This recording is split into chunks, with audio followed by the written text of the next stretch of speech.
राजस्थान के टोंक से एक अफसोसनाक खबर सामने आई है, जहां बीजेपी के साबिक एमपी सुखबीर सिंह जौनपुरिया ने कंबल तकसीम करते वक्त मुस्लिम खवातीन से कंबल वापस ले लिया। सुखबीर सिंह ने कहा, जो मोदी को गाली देता है उसे ये कंबल लेने का हक ही नहीं है। साबिक सांसद कंबल बांट रहे थे, तभी एक खातून से उसका नाम पूछा, जिसने शकूरन खान सुनते ही सांसद भड़क गए और कहा, हट एक तरफ, कंबल यहीं छोड़ दो। मामला निवाई इलाके के करेंटा गांव का है। बीजेपी के साबिक एमपी का ये मुतनासिब वीडियो सोशल मीडिया पर तेजी से वायरल हो रहा है, जिसकी चौतरफा मजम्मत की जा रही है।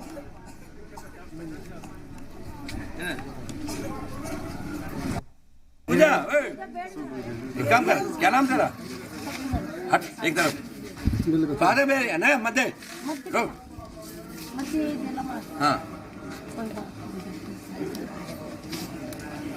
आपको बुला के बैठाने चाहिए, मेरा नहीं है, बुरा मान है, भला मान नहीं है। जो देखो बात सुनो, जो आप लोग बैठे ना, मैंने बताया जो मोदी गाड़ी लड़ने वाला, उसको लड़ने का हक ही नहीं है।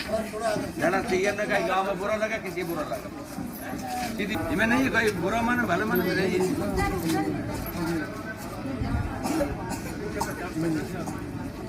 है। हाँ, उनको मनाइए, आप क्या हुआ क्या? गवर्नमेंट का नहीं, आप इंडिविजुअल दे रहे हो। आप इधर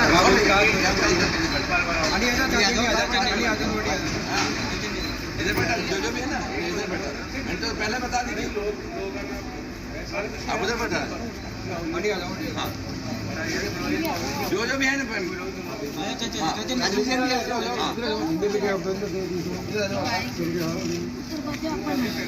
ले लिया। आप आओ, इधर आ जाओ, कमर छोड़ दे, कमर छोड़ दे। आप बैठ जाओ, यहीं बैठ जाओ, आप इधर